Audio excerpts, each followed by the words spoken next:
Thank you for joining us, Dusty Rains, and I've got a couple of fellows from the WRCA Ranch Rodeo, from the C5T Ranch, and the Scribner Ranch. Who am I talking to? Brett Cloud. And what is your position with the ranch? Me and my wife run and operate our ranch.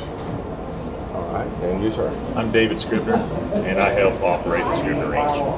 All right, now tell me a little bit about the history of your ranch and what type of an operation it is. We're a cow-calf in a starter yard. Kind of start a lot of eastern cattle, and we're pretty young, 10 years old maybe. Just started with father and I, and then he kind of got out of the picture. And my wife and I and our kids are doing it, so stay pretty busy.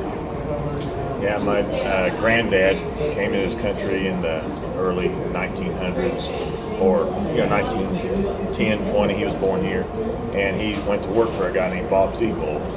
And my dad also worked for Bob Zebold, and that's how we got started.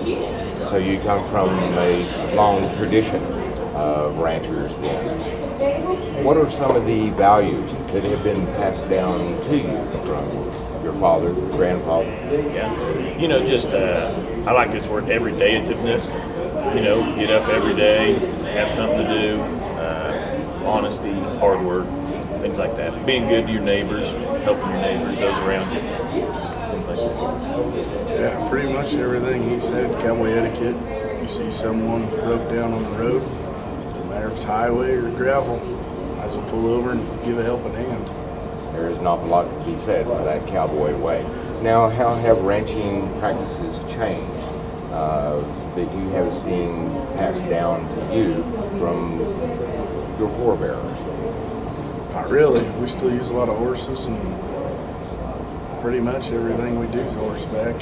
Just use a feed truck a little bit more on the cows, but everything's pretty much the same. Yeah, same with us too. We still do everything horseback and gather cattle the same way they did back then. You see a lot more. Of course, everybody's had a cell phone, things like that. I'm sure there's some economic practices and things like that have changed. Pretty much the same thing. All right, and of course things have gone from square bales or traditional bales of hay to round bales of hay that has led to some changes in some equipment that you might use. Yeah, absolutely. Sure. Are you a cow-calf operator as well? Yeah, cow-calf and stalker operator, just like Brett's operation. I see. And how are you tied to the seasons? A lot of office people who live in town, they're tied to the seasons in that they go out in the wintertime and warm up your vehicle before you go to work. How are you affected by the seasons during the year? Full time, 7 days a week. Doesn't matter if it's snowing. It still seems like right when you got everything calved out, you go to grass with everything, get everything branded. Then you turn around, you start starting cattle again. So it's about as much daylight as you have in a day, you're usually still working. I see, but you don't have calves being born every day, so some ranchers will have one calving season, some might have two. Yeah, we've got two different herds. We've got a fall and a spring herd. So 6 months out of the year we're calving. The other 6 months we're starting calves coming in and usually starting them on traps. So we stay. I mean, it's pretty busy no matter what month it is. You're booked up. And of course, we spend some of our summertime putting up hay and getting ready for the winter months. And then,